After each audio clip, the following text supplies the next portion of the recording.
What hasn't been done to have our fill of the crop? What battles haven't raged to have our fill of the black stuff?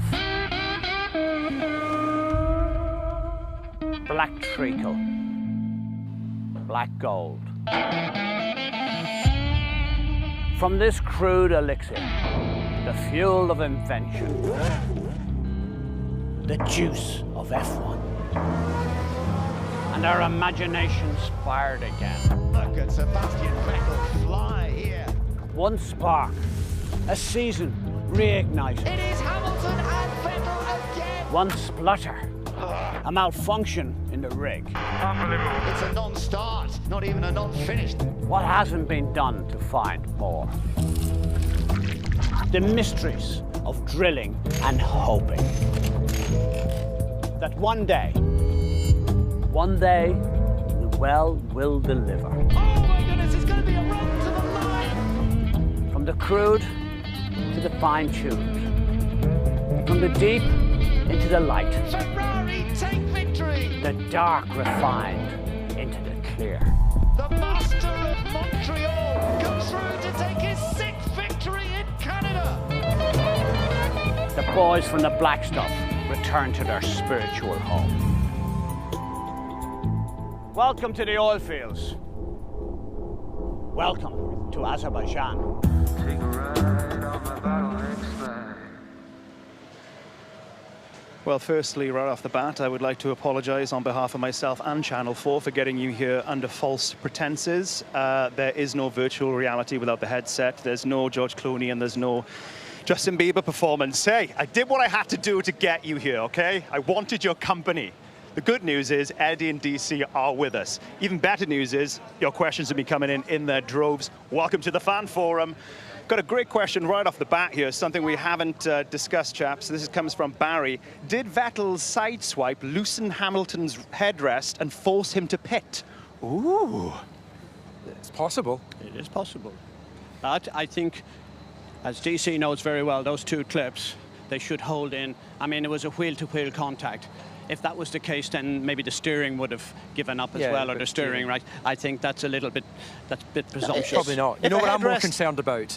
If we are on live streaming on the internet, if everyone's not got really super high speed broadband, we might be buffering. So should we slow down? Otherwise, we'll be looking like we're walking. Let's just assume all of our viewers right now have a good internet carrier and just go about our business, shall we? Okay. All right. Next question.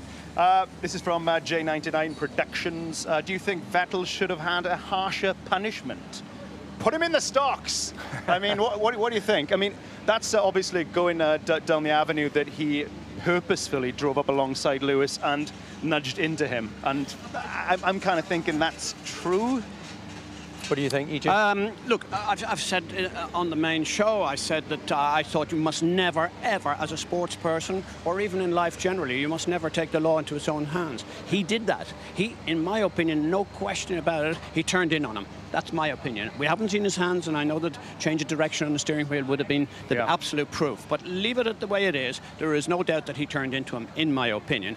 When you do that, then you have all sorts of things. The stewards will look at it in various different... I think he got away lightly. For me, it's a red card. It's a red card because it's a headbutt. It's a football thing. You know, it's something hitting another driver and actually causing him football. But I mean, quite honestly, it's just not acceptable. And it is tricky. And I think Lewis had a good point.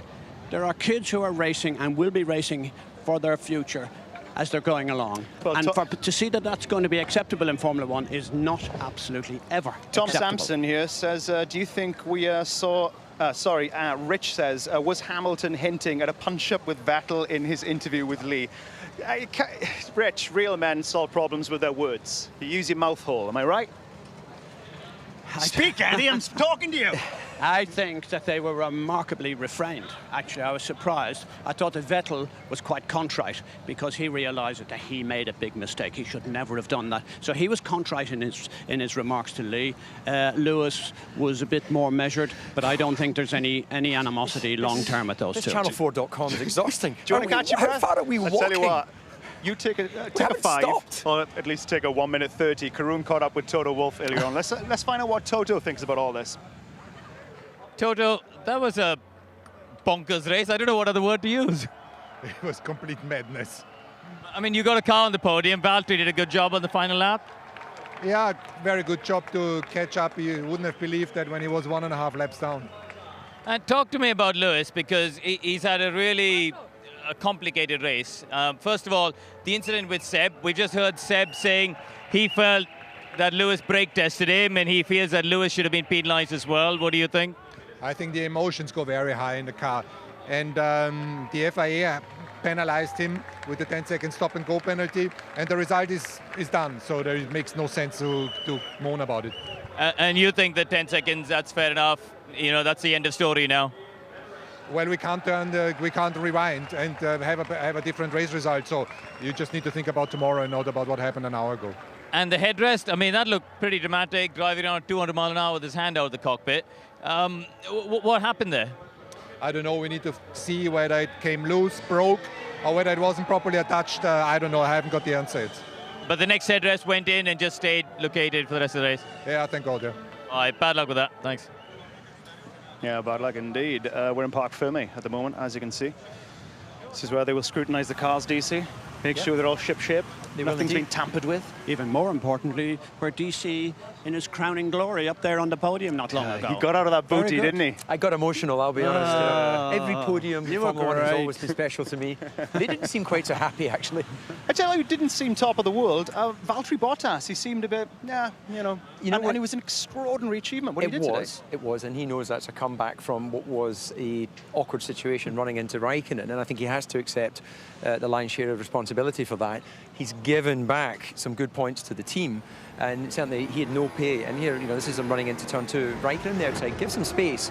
It just, in fairness, car's heavy with fuel and all that sort of thing. But you've got a responsibility to try and get through there, and there certainly was space. But he was very lucky and drove well thereafter to really fight his way back in. This was a great pass down into turn 1. That's Magnussen there, fantastic. So you're thinking maybe he wasn't so jubilant up on the podium there because he was a bit contrite from... Well, we heard from him, was it Shanghai, when he had the little spin? Yeah. He said to the team, sorry for the amateur mistake. It gives you a little bit an insight to how he is as a man. He's going to carry the disappointment of the mistake more than the sort of celebration of the second place. And obviously Bottas had that amazing win in Sochi. Part of me was thinking that it's going to turn into, it's turning into a bit of uphill struggle to win another Grand Prix with Lewis Hamilton as his teammate. You know what I mean? I feel like Lewis has been leaving him for dead recently, but today he showed once again he's a formidable driver. Well, you can understand more especially why Rosberg retired, because he knew that Lewis Hamilton is not going to be, you're not going to shake him off easy, and so he decided to retire. Bottas has taken up, if you like, the challenge and did brilliantly in Sochi, but I don't think he will win a lot more races, certainly not with a teammate like Hamilton there. Got a good question in here from Christopher Roberts. What a fantastic race. Why isn't F1 like this every race, Eddie? Because we want answers, Eddie. Tell us. We don't get enough rain, and we go to all the sunny places because rain races make it exciting, and we don't do enough street races. This is amazing because we are absolutely in the centre. This is like going. The rain was Oxford terrible today, Street. wasn't it? Stinking hammering down here. But it's like Oxford Street. It's like going down Piccadilly Circus. This is in the centre of a major city, and well done to them for having the bravery to put this on. And it's becoming. Old circuits are hugely exciting, but they can be a touch boring. Okay. DC, this is from Ash Richardson. Could Felipe Massa have won the race? I guess he could, Ash. If he had managed to not had the technical problems, the Force Indias technically could have won the race as well, because they were running in front of him at the time where, both Hamilton and Vettel had their issues. So a lot of people will be looking back and going, if only. Massa's been unlucky in the last 2 races. Canada, it wasn't his fault. He got skittleballed at turn 3, and then here they've had that mechanical issue. But his misfortune has then been a sort of massive relief of pressure from young Lance getting his first podium. Absolutely. Tell you what, let's get a word from Eddie's golden boy, Esteban Ocon, who came in P6. Great race today. Let's get a word from him. Well, Esteban, another afternoon of wacky races out there today. My goodness, a lot going on. Let's talk about you and Sergio Perez before we talk about the race on a whole. Yeah, okay. Well, you know, we lost, unfortunately, a lot of position and a lot of time with this incident, which is a shame because I think a great result was possible. But you know, I think after turn one, he was a bit deep into turn one at the restart. Then I went on his inside. Between 1 and 2, he squeezed me, touched me into the wall. But then I was on the inside for turn 2. And it's a very tight corner there, obviously. He tried to resist on the outside and we touch. In terms of your own performance after that, you made the most of what was a really difficult situation and again, valuable points for the team. Yeah, good points for the team. Great recovery. We had a great pace after that. I overtook a lot of cars. I had the podium for 2 or 3 laps, something like that. Then, of course, the Ferrari and the Mercedes were too fast for us. But no, I mean, we will discuss what happened internally and we'll be all back fine. Oh, they were in good shape at one point, weren't they? They really were, and then they had that incident. DC, would you mind taking us through it? Yeah, it's going to be an interesting one off the back of Canada, where there was the debate over whether team order should be played out. So you've got Sergio Perez here, just appearing on the inside as Esteban. He was clearly alongside. Clearly, Sergio had given him the space initially. What's a bit confusing here is just was the contact? Who made that first movement? Did Sergio move slightly and that's when they came together, or did Esteban just be, you know, did he just release the car too much? Because clearly the contact then is seeing them sort of bang off each other and that do all the damage. But up until that point, it was fair racing. Yes, not exactly what you want to happen on the back of Montreal. I mean, these boys are going through a bit of a bad patch, you could say, Eddie. What would you say to your guys? Because that's your old team. Well, it is my own team. I would say, for heaven's sake, hit anyone else, but don't hit yourselves. If you're going to have a little chance. What David's alluding to is who and what made Perez touch the wall, and who did that first? Yeah. Because that's the chain reaction. However, I'm not sure we'll ever know that. But leaving that to one side, Ocon, he has finished every single race so far this season. That is unbelievable for me. And only one of them outside the points. So full marks to him. Perez, nevertheless, was pushing. For sure, I think he would have kept his position for the podium finish. Who says whether he could have won the race or not? Look, any one of 6 drivers could have won that race. But putting that to the side, I think it shows and further endorses the fact that Force India have a very good team. Not just a very good car, but they've got 2 very good drivers. And they look very solid. And I'm looking forward to the next races as they unfold, to see how good they really are, because on today's performance, given the right chance, they don't have the ultimate speed, but they have a chance to be right there. I got a great question here, very convenient for where we're about to go. Should we stroll? Who was your driver of the day? That's from Nico. That was Lance Stroll, and deservedly so, I would have thought, DC. Showed incredible mettle out there today. Well, he did, but I think in fairness, there was a lot of drivers drove extremely well today. I think it's nice that the Formula One fans that have logged in on I think it's the F1.com website have obviously given him more votes than the others. It was only his 8th Grand Prix, though, DC. I mean, it was but amazing. As Mark Webber says, this isn't a finishing school. Bottas and Vettel and Hamilton right up his chuff. Yeah. No, it's great. Look, I think it's fantastic, and to do that at such a young age, and an amazing turnaround from what has been a very difficult, eye-opening welcome to Formula One. But having got through all that, yeah, he's scored points in Canada, did a podium here. It'll take away the pressure. But he needs to be able to continually deliver at the same level as Felipe Massa, because Valtteri Bottas was always a couple of times quicker than Felipe. So when teams start looking at, who are the drivers that we would maybe springboard into our team, who we believe can do exceptional performances, because as I say very often, and sorry to bore you on this, they're all good drivers, but what we're looking for is the exceptional drivers. People like Hamilton, Vettel, he does say that a lot. I do say it a lot, but we have a new audience sometimes.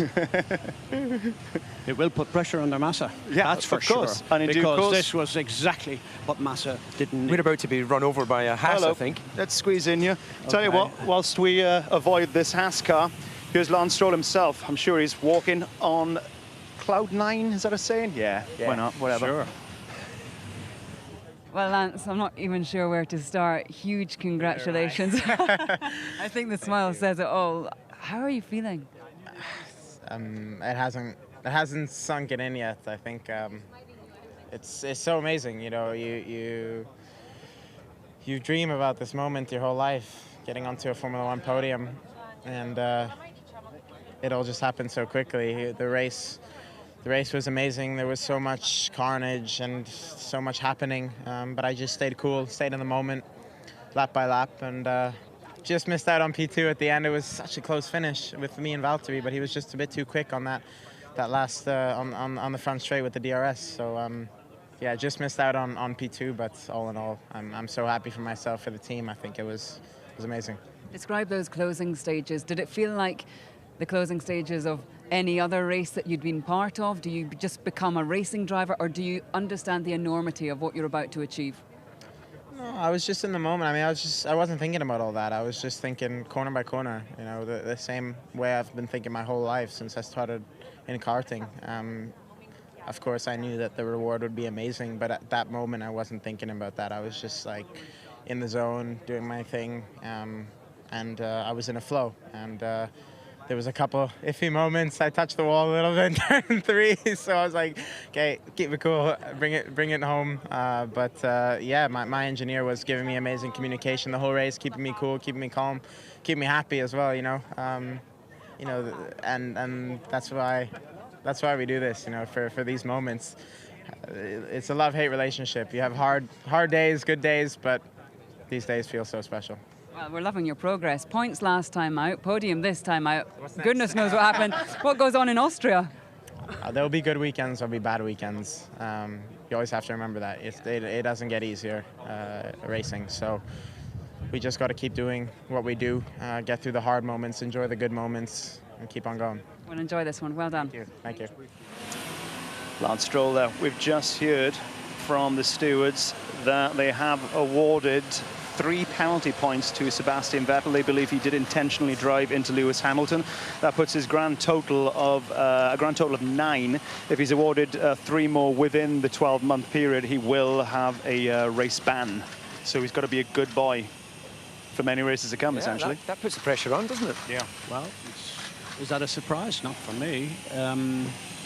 Red card. Yeah, absolutely. I tell you what, let's get a quick word from Valtteri Bottas. Well, Valtteri, we've had a very stressed group of people, but now this is quite a surprise group of people. You've all made the most of a tricky situation. At one point, you were 1 lap down, and you really had to battle your way back. Yeah, definitely. You know, being 1 lap down in the beginning and then finishing on the podium is pretty amazing. So, good example of you should never give up. You know, we just I try to keep the head down, keep going, take every single opportunity there was, and even getting Lance in the end with 1/10 difference was good. But just a crazy race, and obviously we could have had a lot bigger gap to Ferrari after today. But the main thing, we got some more points than them. Crazy from start to finish. Tell us about the start. It looked like you almost got launched into the side of Kimi Räikkönen. Yes, so definitely going in turn 2, had to go over the inside curb. There was not enough space on the racing line for 2 cars, so went over the curb. The car kind of jumped and hit Kimi, and again we hit with Kimi, but yeah, got a big puncture and 1 lap down for me. But I don't actually know what happened to him. Did you always know you were going to catch Lance? It was getting so tight out there. I knew always that there was a possibility, because the team told me the amount of laps left and the pace difference, and I just tried to make every single corner perfect, every single lap perfect. And in the end, I just about managed to get a slipstream from him, and used everything there was in the engine left, and yeah, that was close. But good recovery, well done. Yeah, thanks. Got a good question here which pertains to Mr. Bottas. It's from Sean Conway. If Mercedes sell up, like EJ says, will Hamilton and Bottas stay or look for drives elsewhere? Well, I sincerely hope they do, and of course they will. You know, there's nothing ever for certain in life, except dying, that is. And you know, the reality is that Hamilton may be in a different. If Mercedes do stop, it's in the future. So we may find that Hamilton had another couple of world championships to his list. As regards Bottas, he has to be a little bit careful, because he's a little bit of a pawn. At the moment, the market for the drivers is held up by clearly one other person, and that's Vettel. He's hanging out Ferrari to dry, because he's still upset with him that he was embarrassed last year by Mazzoni, and he's going to have his revenge, and his revenge will be he will not agree to re-sign with them and till much later in the season. And of course, Ferrari always like to announce their drivers at Monza, and that may not happen this year. DC, obviously no love lost between Bottas and Raikkonen. What about Hamilton and Vettel? Do you think the mutual respect is officially over? No, I don't. I think that they're not buddies. They don't go on holiday together, but there's an absolute respect in terms of the speed that they have. They're going to disagree from time to time, but you know, you're going to have to push really hard to get a explosive reaction from Lewis Hamilton. You know, he would have to be really questioned right in his face to sort of come back at Seb. He clearly doesn't like the insinuation that he did something unsporting, which is fair enough. He's got to get his elbows out. But these guys are not pussycats, but they also understand the game. Anything that we try and excite up to have a good sort of, you know, heavyweight battle, then they're going to try and bat it away as much as possible whilst making their point. I was kind of surprised how cool he was when ultimately Vettel drove into him. When he pulled up alongside him, he turned his car into him. What would you done back in the day? I mean, if somebody did that to you, can you shake it off, or are you going to... I probably would have lobbed a haggis at him. I always used to carry one in the car just in case. No, I think drivers move on. They just move on very quickly. You know, the result is the result. He hasn't managed to win a Grand Prix. He's going to feel that opportunity has gone away, not because of the coming together, although, you know, there was that question about whether it could have destabilised the headrest. They hit curbs every lap, which is, you know, probably a bigger whack than we saw there between the two of them. So an opportunity's been lost, and the whole question about what happened between him and Seb is just one small annoyance in what was not the main reason they lost this Grand Prix. Well, their loss was Daniel Ricciardo's gain. I think everybody would agree. Let's get a word from him. Daniel Ricciardo, live on Channel 4. What an incredible victory. Red Bull hadn't even... Live Channel 4. Red Bull hadn't even led a lap until this point, and you've gone and won a race against all the odds from starting from 10th. Yeah, and then I think the odds got pushed even further back when we had to make an unscheduled pit stop early, and I think it dropped me back to 17th, my engineer said. So it's crazy race. Yeah, I mean, sure, then things kind of fell into place quite nicely, but still, you know, the restarts, every restart I was able to make positions and make it happen, and that last one was really important. You know, I think there was Stroll, Massa, Hülkenberg, me, all kind of nearly 4 wide, and then managed to get into third on the restart, and then that was obviously in a way the winning move. So important and crazy. It's slowly sinking in. A strong car, a great performance from you, but also in a race like that, you need a little bit of luck because there was so much debris on track, and we heard Simon Rennie telling you to try and position to different parts of track. There was a lot going on for you to take in. Yeah, there was a lot, but you know, I thought everyone was really good today, and Simon's been strong. Sometimes in the past he's been a bit shy on the radio, but I got into him and told him he could talk a bit more. I like the sound of his voice, so it was good. You know, everyone was helping me out, and yeah, I kind of said yesterday. Obviously, I was disappointed with the qualifying. Obviously, my mistake, but I wasn't too down, and I said, look, today it was going to be a race of no mistakes and capitalizing on moments and opportunities, and I felt like we did everything we could with that today. Well done, that man. Karun and Lee join us. Guys, good to see you. Karun, I believe you had a chat with the head of performance engineering at Williams, Rob Smedley. What do you say? What do you say about his boy? Well, both his boys, actually. Well, obviously disappointed with Felipe, but let's gloss over that. You know, Lance, one of the big stories of the day. Amazing result. And I asked Rob, I said, you know, how did you guys keep him cool over the last 10 laps? He's a teenager, going for his first podium, under pressure all season. And he said, we just kept chatting and kept chatting, and just, he is all, you know, the responses were always calm. There was no panic in his voice. It was always, yep, got it, got the message, yep. Incredible. He could see Valtteri coming, and they knew that, but they honestly thought he might hold off, because at the last, apparently on the sectors, I didn't notice this, but on the last lap, he was 1.2 up coming into the last sector. and they think Mercedes absolutely turned the engines up completely. So Valtteri had DRS, the engine cranked to quali mode, and the slipstream, and got him by a tenth of a second. Yeah, So it certainly worked. Yeah, but you know, I still think the work they've done with Lance over the last couple of months, especially the last couple of races as we've seen, has been really impressive. Yeah, fair play. And I got a question here. This one's for you, Lee, definitely.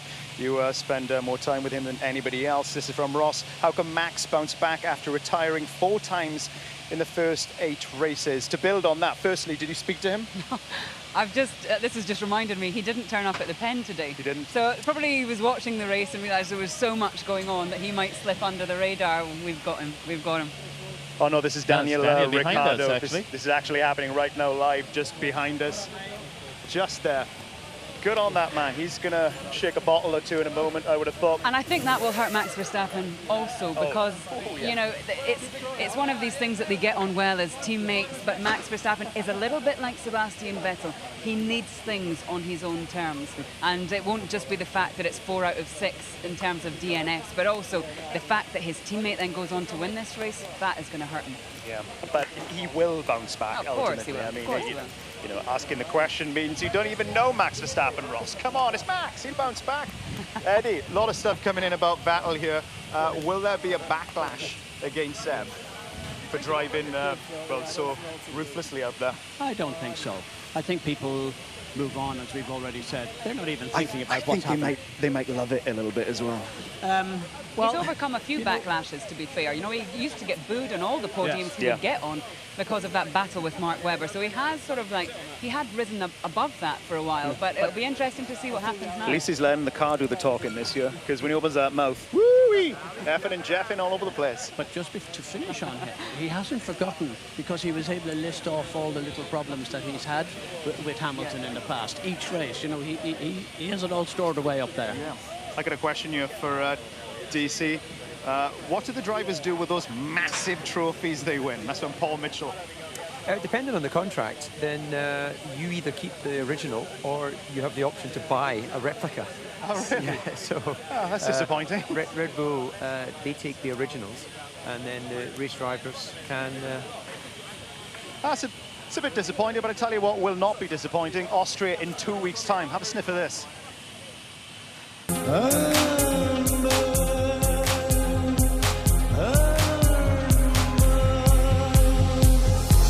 Hamilton has taken pole position here in Austria. The tyres gone for Vettel, they've gone too far. The battle for the lead and the Austrian Grand Prix. Oh, they touch Rosberg, accelerates down the corner, they touch again. Oh, front wing gone on Rosberg's car.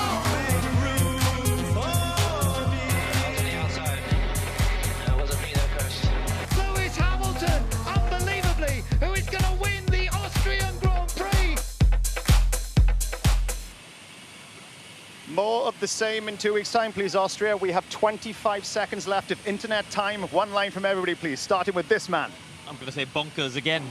Utterly bonkers. Just a word, but it'll work. Lee? Chaos and goodbye. What do you mean goodbye? Well, I'm away for the next 2 races. No!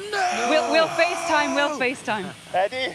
Enthralling and super exciting. Yeah, DC? I loved it. It was pure dead brilliant. And good night. See you soon. Bye-bye. A modern city with a heralded past. My goodness, he clipped the wall. He's gone faster. Hamilton has beaten Bottas. It's a 1-2 for Mercedes here in Azerbaijan. Is anybody over there? Are you following me? Look into the distance, as far as I can see. Lights out, away we go. And side by side, Raikkonen and Bottas, the big contact. You have free to race, let's go.